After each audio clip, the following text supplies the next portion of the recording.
पंचायतों को मजबूत करने के लिए रोडमैप तैयार कर रही प्रदेश सरकार। पॉली हाउस सहित पंचायतों के उत्पादों को प्रोत्साहित करेगी सरकार।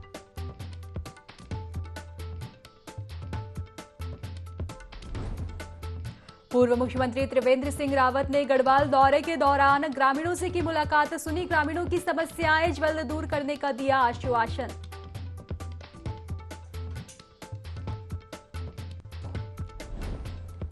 यूके SSC पेपर लीक मामले में एसटीएफ ने की 44वीं गिरफ्तारी।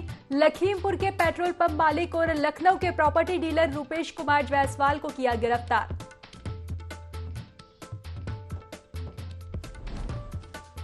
हरिद्वार में तेज रफ्तार स्कूटी सवार ने एसएसपी की गाड़ी में मारी टक्कर। बड़ा हादसा होने से टला मची अफरा तफरी।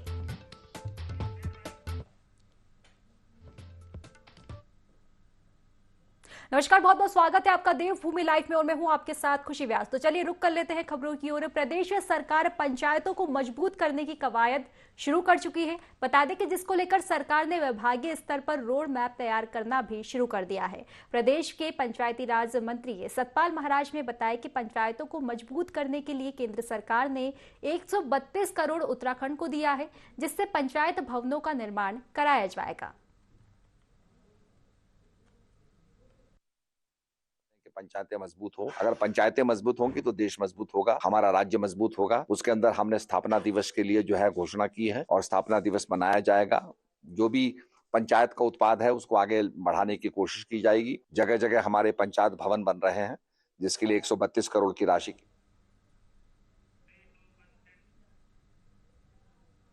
गर्मी की शुरुआत होते ही वन्य जीव पानी की तलाश में आबादी वाले इलाकों में रुख करने लगते हैं। तो वहीं इस बार पश्चिम वन प्रभाग के पतरामपुर में वन विभाग ने पीने के पानी के पुख्ता इंतजाम किए हैं।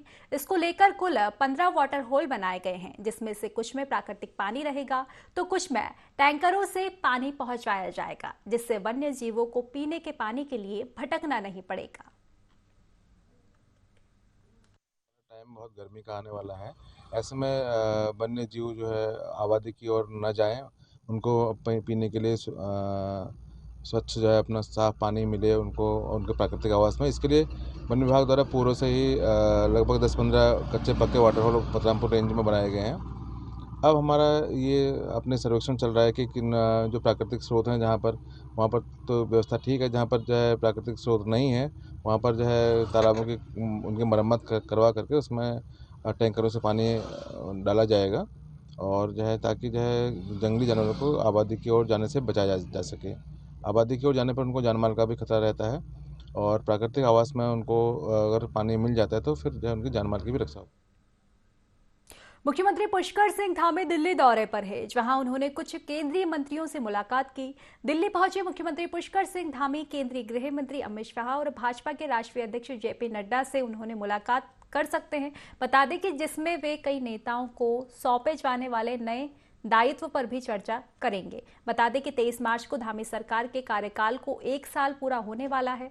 ऐसे में चर्चा है कि जल्द ही कुछ नेताओं को बड़ा दायित्व मिल सकता है।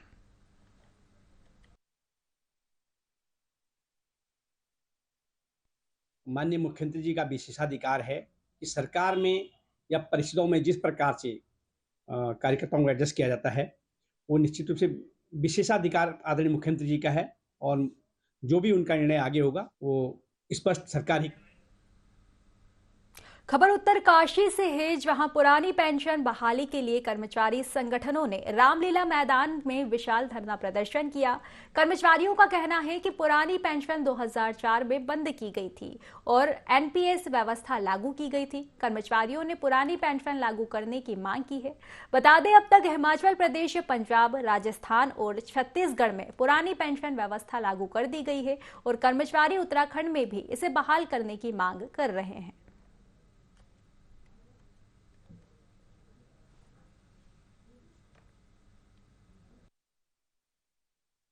आज यहाँ पर जो हमारा सभी जितने हमारे कर्मचारी संगठन हैं उनका एक विरोध प्रदर्शन इसलिए है क्योंकि कुछ जगहों पर केंद्र जो राज्य सरकारें हैं उन्होंने अपनी पेंशनें लागू कर दी।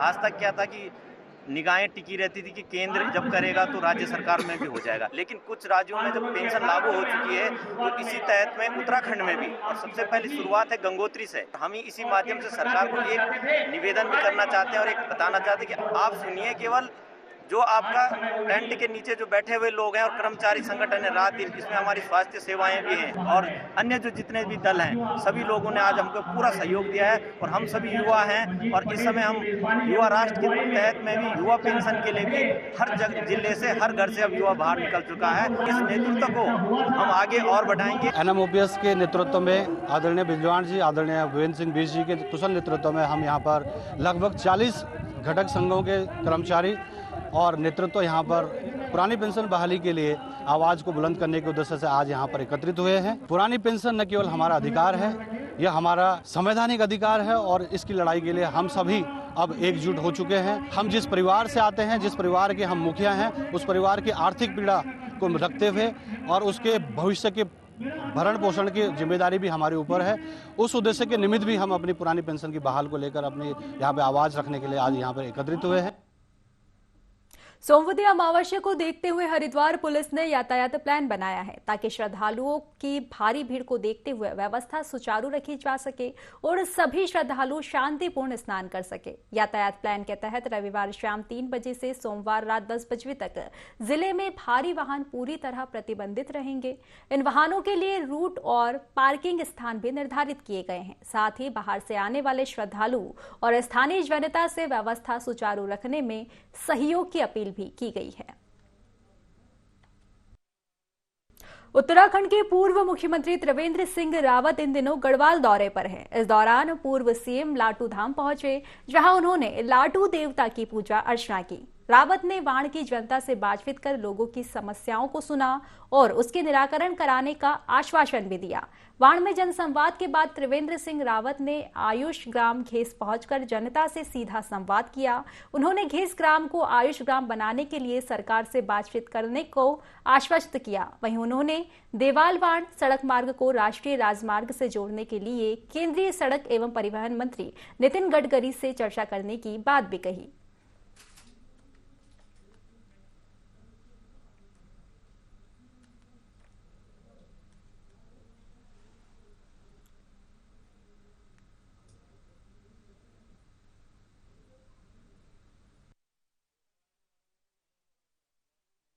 गाँव पर थोड़ा हमने फोकस किया था, उसका परिणाम भी मैं देख रहा हूँ कि उसके क्या परिणाम आए हैं। आज हम लोग इधर जो बाण का जो क्षेत्र है, ये जो गांव है घेस शिमनी, यहाँ आने का प्रोग्राम था। और कुल मिलाकर क्षेत्र की जो समस्याएं हैं वो सामने आ रही हैं और जो काम किए गए उनका भी मैंने निरीक्षण किया है। लोगों की जो समस्या है, लोग अपने पत्र दे रहे हैं, चिट्ठियां दे रहे हैं, उनको मैं सरकार को। एक बार फिर हरिद्वार पुलिस का मानवीय चेहरा सामने आया है, जहां तेज रफ्तार स्कूटी ने एसएसपी अजय सिंह की गाड़ी को पीछे से टक्कर मार दी। टक्कर इतनी तेज थी कि एसएसपी की गाड़ी का बम्पर टूट गया, जिसके बाद मौके पर भीड़ जमा हो गई। गनीमत रही कि स्कूटी सवार को कोई चोट नहीं आई, लेकिन घटना में पुलिस ने स्कूटी सवार पर कार्यवाही करने की बजाय उससे पूछा कि आपको कहीं चोट तो नहीं लगी, और उसे वहां से जाने दिया। इससे साफ नजर आता है कि पुलिस अपनी जिम्मेदारियों के साथ नागरिक के लिए हमेशा तत्पर रहती है।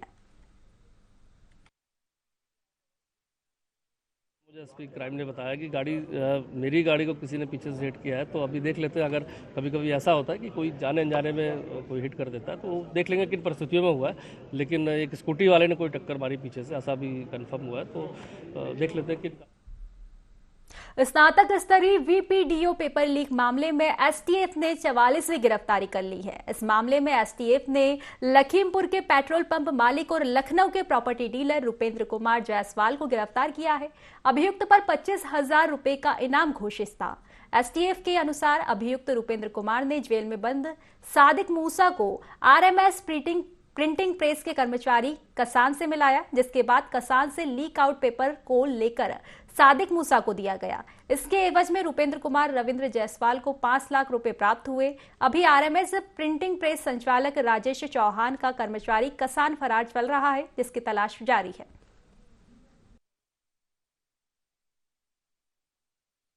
ये रूपेंद्र जायसवाल है और ये लखीमपुर खीरी का रहने वाला है।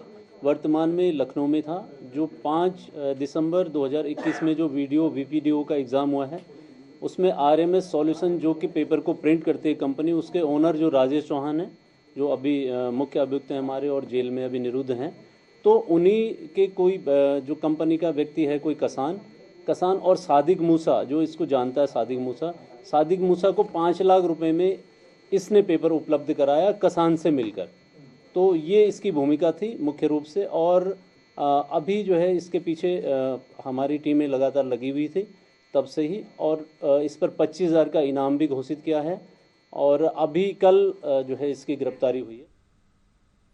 भगवानपुर के डाडा जलालपुर गांव में ग्रामीणों ने विरोध प्रदर्शन शुरू कर दिया। दरअसल प्रशासन ने ग्रामीणों को महाशिवरात्रि के दिन शोभा यात्रा निकालने की अनुमति नहीं दी, जिसके चलते ग्रामीण आक्रोशित हो गए। बता दें कि बीते साल गांव में शोभा यात्रा के दौरान 2 समुदायों के बीच बवाल हो गया था, साथ ही आगजनी भी देखी गई थी। इसी को देखते हुए प्रशासन ने इस बार शोभा यात्रा की अनुमति नहीं दी। ग्रामीणों के विरोध प्रदर्शन को देखते हुए प्रशासन ने धारा 144 भी लागू कर दी है। वहीं दूसरी ओर नाराज ग्रामीणों ने अपने घर के बाहर पोस्टर चस्पा कर दिए, जिसमें लिखा है कि उनकी धार्मिक स्वतंत्रता का हनन किया जा रहा है। इसी की वजह से वह मकान बेचकर गांव से पलायन करने को मजबूर है। जिसके बाद ग्रामीणों के हंगामे को देखते हुए पुलिस प्रशासन ने शोभा यात्रा शांतिपूर्वक रूप से संपन्न करवाई। पुलिस वगैरह कुछ नहीं था, क्योंकि आजकल आप देख रहे हैं कि शीतकालीन कांवड़ चल रहा है। कुछ कांवड़िए जो है पैदल अपना जल लेकर के जो प्राचीन शिव मंदिर है उसमें उनको चढ़ाना था। लोकल लोग भी हैं उनको चढ़ाना था। कांवड़िए आप जानते हैं कि अपने वाहन से, कई ट्रैक्टर से आते हैं, तो उन्हीं को जो है शांति और व्यवस्था के दृष्टिगत, और पिछला जो हमारा एक्सपीरियंस रहा है डाडा जलालपुर का, उसके दृष्टिगत ये पुलिस फोर्स तैनात किया गया था। ये जो जल चढ़ाने का कार्यक्रम था वो संपन्न हो गया। कहीं कोई विवाद किसी किस्म का नहीं था। हम खुद समझ नहीं पाए कि प्रशासन ने क्यों इसको इशू बना दिया बेवजह का। अगर जो व्यवस्था बाद में प्रशासन ने दी है, अगर यही व्यवस्था वो हमें कल दे देते तो कोई दिक्कत नहीं थी किसी किस्म की। गाँव में किसी प्रकार का कोई विवाद नहीं है। एक विवाद कभी हुआ था, उसके बाद में रामलीला हुई, आपने देखा भी होगा, कोई विवाद किसी किस्म का नहीं हुआ। और आपकी तिरंगा यात्रा हुई, कहीं विवाद नहीं हुआ। रविदास जयंती हुई, कोई विवाद नहीं हुआ। आज ये भी कोई विवाद नहीं हो। ये परंपरागत रूप से सदियों से चली आ रही है। डाडा जलालपुर में जो शोभा यात्रा निकाली जाती है, उस शोभा यात्रा को लेकर के आज गाँव वाले उत्साहित थे। में एक घटना हुई थी, वो साजिशन घटना थी, लेकिन एक ये हमारा गांव जो है सौहार्द वाला गांव है, जो आपस में मिलजुल के इसमें कार्रवाई होती है। जो इतने भी त्यौहार होते हैं, 40-50 वर्षों से यहाँ रामलीला चलती है, तो ऐसा कोई विषय नहीं है कि जहाँ पे ज़्यादा हुड़दंगबाजी की कोई बात नहीं। जोशीमठ आपदा प्रभावितों के लिए उद्यान विभाग की भूमि पर 3 मॉडल प्री फैब्रिकेटेड घर बनाए जा रहे हैं, जिसमें से एक 1 BHK प्री फैब्रिकेटेड घर का निर्माण कराया जा चुका है। वहीं शेष 2 और 3 BHK घरों का निर्माण कार्य 1-2 दिन में पूरा कर दिया जाएगा, जिसे देखने के लिए आपदा प्रभावित भी पहुंच रहे हैं। वहीं ढाका गांव के 15 प्री फैब्रिकेटेड घरों का निर्माण कराया जा रहा है। प्रभावितों का कहना है कि ये भवन फिलहाल रहने लायक है, लेकिन इसको बनने में देरी हो रही है।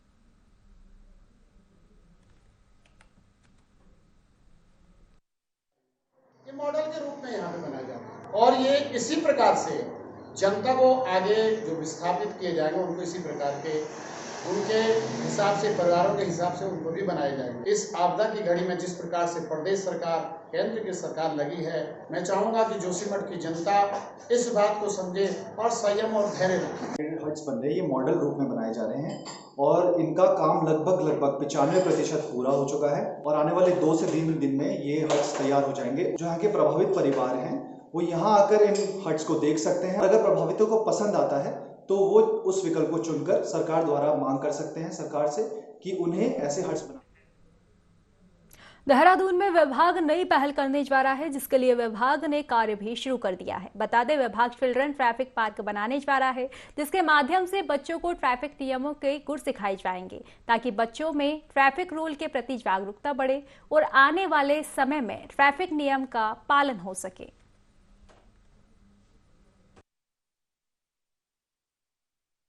ऐसी जगह हो पार्क के रूप में जहां बच्चों को ट्रैफिक के डिफरेंट जो नियम हैं रूल्स एंड रेगुलेशन है उसके बारे में बताया जाए। बच्चों को वहाँ बुलाएंगे हम लोग ट्रैफिक पार्क में, वहाँ उनको बताएंगे और एक तरह से गेम भी उसमें हम लोग शामिल करने जा रहे हैं। ऐसे तो बड़े स्केल में बनाने की बात चल रही है कि कुछ एग्जिस्टिंग जो पार्क हमारे हैं उन पार्कों में कुछ जगह हमें मिल जाए तो वहाँ हम लोग बना सकते हैं।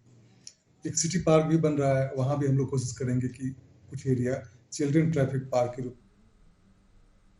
मुख्यमंत्री पुष्कर सिंह धामी ने नई दिल्ली में केंद्रीय मंत्री भूपेंद्र यादव से मुलाकात की है, जहां उन्होंने केंद्रीय मंत्री भूपेंद्र यादव से 4 नदियों की वन स्वीकृतियां इस सत्र के अंत तक विस्तार किए जाने की मांग की।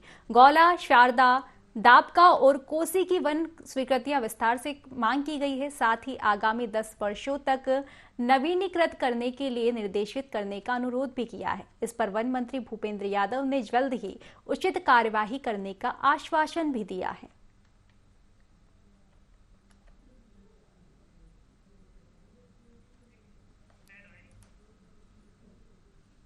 वन अग्नि सुरक्षा जागरूकता सप्ताह के गुजरते ही अलकनंदा घाटी के जंगल और पहाड़ियां फिर से दावानल की चपेट में आ गए हैं। जोशीमठ नंदा देवी नेशनल पार्क के ठीक सामने पर स्थित हाथी पहाड़ दावानल की चपेट में आ गया है। वहीं पिछले 36 घंटों से हाथी पहाड़ धधक रहा है, जिसकी चपेट में दुर्लभ वन्य जीव जंतुओं के प्राकृतिक आवासों और चारागाह दावानल के आगोश में है। हालांकि पार्क प्रशासन दावानल पर काबू पाने की कोशिश कर रहा है, लेकिन हाथी पहाड़ पर हवाओं का विपरीत रुख वन कर्मियों के लिए मुसीबत खड़ी कर रहा है। फिलहाल हाथी पहाड़ पर दावानल बेकाबू स्थिति में है।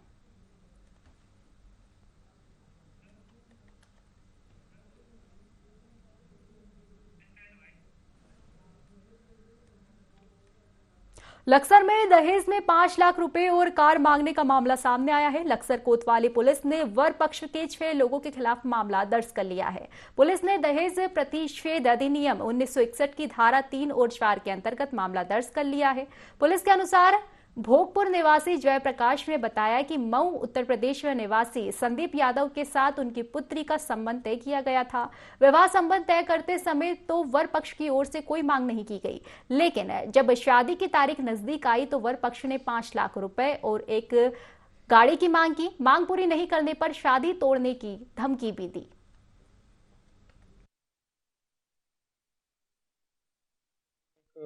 जो है शिकायत पे मुकदमा पंजीकृत किया गया है। इस संबंध में ये अवगत कराना है कि जो सुसंगत धाराओं में मुकदमा पंजीकृत कर लिया गया है और आगे की जो विधिक कार्रवाई है वो की जा रही है। क्षेत्र में एक जो है शिकायत पे मुकदमा पंजीकृत किया गया है। इस संबंध में ये अवगत कराना है कि जो सुसंगत धाराओं में मुकदमा पंजीकृत कर लिया गया है और आगे की जो विधिक कार्रवाई। लक्सर बुक्कनपुर के ग्रामीण की शिकायत पर उप जिला मजिस्ट्रेट गोपाल राम बिनवाल ने संबंधित लेखपाल को जांच के निर्देश जारी कर दिए हैं। दरअसल ग्रामीण ने लिखित शिकायत की थी कि ग्राम पंचायत की सरकारी भूमि पर कुछ असामाजिक तत्वों ने कब्जा कर रखा है, जिसकी शिकायत पर उप जिला मजिस्ट्रेट ने मामले में संज्ञान लिया और जांच के निर्देश जारी किए। साथ ही उन्होंने सरकारी भूमि पर अवैध कब्जे की पुष्टि होने पर जमीन को शीघ्र अतिक्रमण मुक्त कराने के भी निर्देश दिए।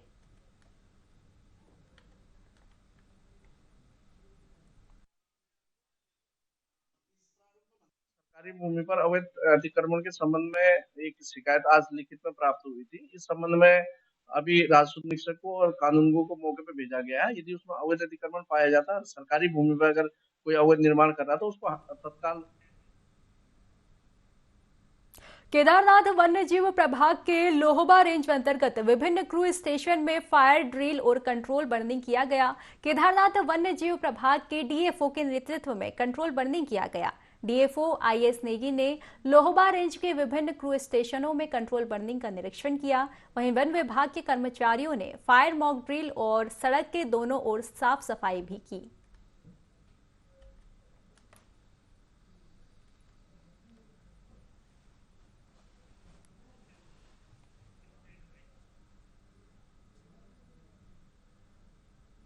उच्च हिमालय क्षेत्र में हाल ही में बर्फबारी हुई, जिसके बाद से ही बर्फ हटाने का काम जारी है। जहां बॉर्डर रोड ऑर्गेनाइजेशन ने नीतीमाणा बॉर्डर रोड पर ग्लेशियर से पटी सड़क को साफ करने के लिए युद्ध स्तर पर स्नो कटर मशीनों से खोलने का कार्य जारी है ताकि वाहनों की आवाजाही सुगम हो सके। बीआरओ इन दोनों बॉर्डर रोड पर हाईवे को डबल लाइन करने का कार्य भी कर रहा है, लेकिन बीआरओ की पहली प्राथमिकता हाईवे पर गिरी बर्फ को साफ करना है।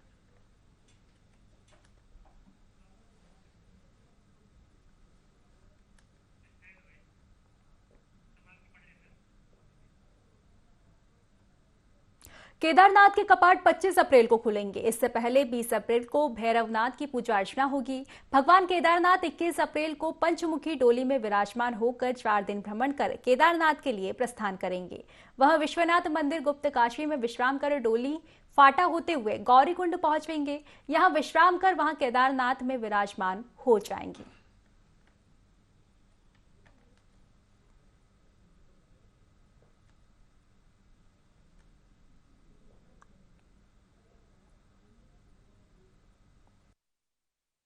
महाशिवरात्रि के इस पावन पर्व पर भगवान श्री केदारनाथ जी की कपाट खुलने की तिथि तय हुई है। 25 अप्रैल 12 प्रविष्ट मंगलवार 6:20 में प्रातःकाल अमृत वेला में भगवान श्री केदारनाथ जी के कपाट समस्त भक्तों के लिए खोल दिए जाएंगे। जय बाबा केदार। उत्तराखंड के पूर्व मुख्यमंत्री और भाजपा के वरिष्ठ नेता त्रिवेंद्र सिंह रावत ने अपनी ही पार्टी की सरकार की मुश्किलें बढ़ा दी है। दरअसल त्रिवेंद्र सिंह रावत ने देहरादून में बेरोजगार युवाओं पर हुए लाठीचार्ज की घटना को लेकर जनता से सार्वजनिक रूप से माफी मांगी है। उन्होंने कहा कि वह राज्य के पूर्व मुख्यमंत्री और जिम्मेदार नागरिक होने के नाते युवाओं से माफी मांगते हैं। यदि युवाओं से थोड़ी भी गलती हुई थी तो उसे अनदेखा किया जा सकता था, लेकिन लाठीचार्ज नहीं किया जाना था। वहीं त्रिवेंद्र के इस बयान के बाद राज्य की सियासत गर्मा गई है। एक तरफ जहां बीजेपी इस बयान के बाद से बैकफुट पर है, तो दूसरी ओर कांग्रेस त्रिवेंद्र को अपने कार्यकाल के दौरान महिलाओं पर की गई लाठीचार्ज याद दिला रही है। देखिए, यहाँ पे ये पता लगता है कि भारतीय जनता पार्टी का चरित्र हमेशा दोहरा रहा है। जब माननीय त्रिवेंद्र रावत जी स्वयं मुख्यमंत्री थे तो पूरा उत्तराखंड जाता है कि पहली बार उत्तराखंड की मातृशक्ति पर लाठीचार्ज गैरसैंण में करवाया गया त्रिवेंद्र रावत जी की सरकार में। और एक शब्द माननीय त्रिवेंद्र रावत जी ने उस टाइम न राज्यवासियों से माफी मांगी थी, न हमारी मातृशक्ति से जिन्होंने उत्तराखंड बनाने के लिए अथक प्रयास किया उनसे माफी मांगी। आज क्योंकि धामी जी मुख्यमंत्री हैं तो निश्चित रूप से जो अंदर की उनकी खींचतान है, आज याद आ रहा है त्रिवेंद्र रावत जी को कि हमें माफी मांगनी चाहिए और राज्य के युवाओं के साथ गलत हुआ है। तो मेरा मानना है कि त्रिवेंद्र रावत जी के लिए को उस समय जो गैरसैंण में जो उन्होंने उस टाइम लाठीचार्ज कराया था हमारी मातृशक्ति पे, उसके लिए भी माफी मांगनी चाहिए और साथ ही साथ उत्तराखंड के तमाम बेरोजगार युवाओं से भी माफी मांगनी चाहिए। क्योंकि जो ये बेरोजगारी बढ़ी है, आप देख लीजिए जो 2017 से पहले की बेरोजगारी दर है और जो 2017 के बाद 22 तक बढ़ी, वो ज्यादातर त्रिवेंद्र रावत जी के कार्यकाल में बढ़ी। निकालने का ढंग है, आप उस ढंग से निकाल रहे हैं, मैं निकाल रहा हूँ कि उन्होंने अपने मन से जो ठीक समझा वो कह दिया। मुख्यमंत्री जी अपना जो कानून सम्मत कार्रवाई है वो कर रहे हैं। मैं क्यों कहूँगा? लाठीचार्ज को कभी भी ये नहीं कहा जा सकता कि सही है, लेकिन परिस्थिति होती है लाठीचार्ज हो जाता है। तो फिलहाल की खास खबरों में बस इतना ही। आप बने रहिए IND24 के साथ। नमस्कार।